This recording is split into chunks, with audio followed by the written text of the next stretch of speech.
বাংলাদেশে অন্যায় করে বিচার হবে না, সমস্ত বিচারকগুলি স্বাধীনভাবে বিচার করবে।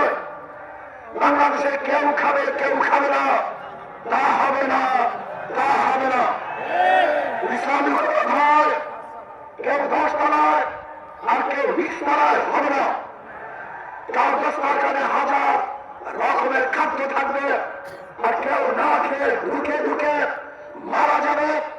এক মুঠা খাদ্যের জন্য ওই 10 মিনিট কাক কুকুরের সাথে লড়াই করবেন।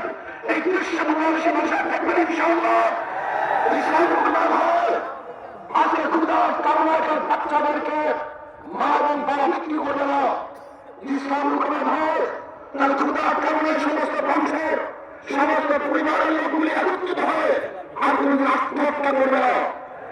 ইসলাম হুকুমত হয় এদেশের হিন্দু বৌদ্ধ খ্রিস্টানরা তাদের স্বাধীনভাবে ধর্ম পালন করবে, বাবা আপনার মতো কেউ থাকবে না।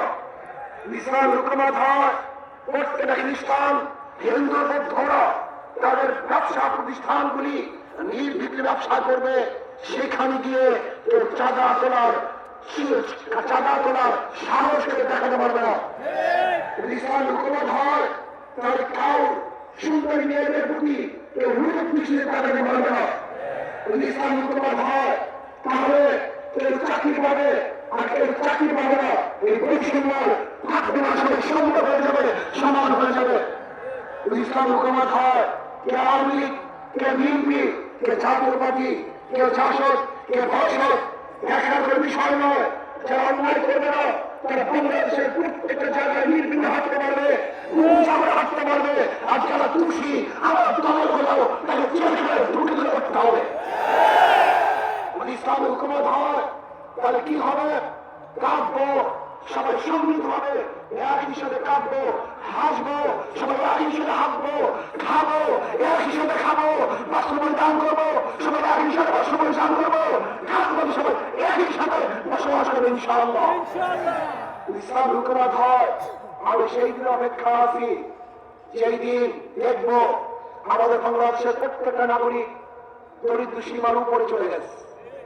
আমার বাংলাদেশে একজন মানুষ ক্ষুধার্ত নাই, বস্ত্রহীন নাই, চিকিৎসাহীন কেউ দুঃখিত করবে না।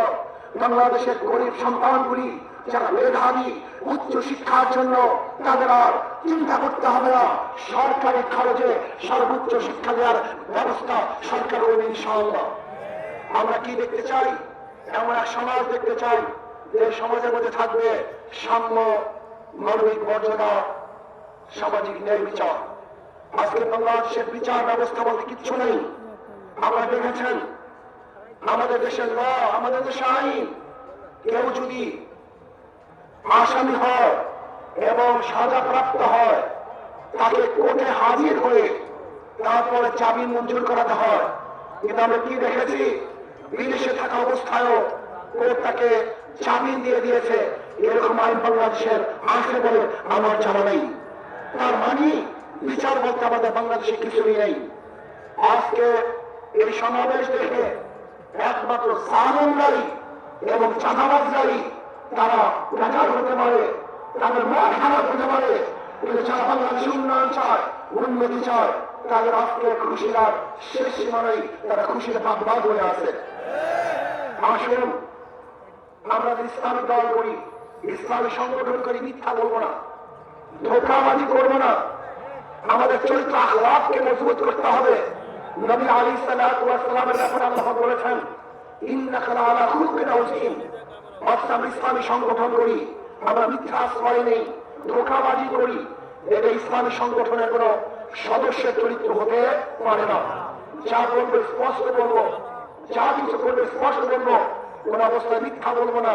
যদি আমরা মিথ্যা বলি তাহলে আমাদের উপরে মানুষ আস্থা হারিয়ে ফেলবে, আমাদের কথা আমাদের বিশ্বাস করবে না।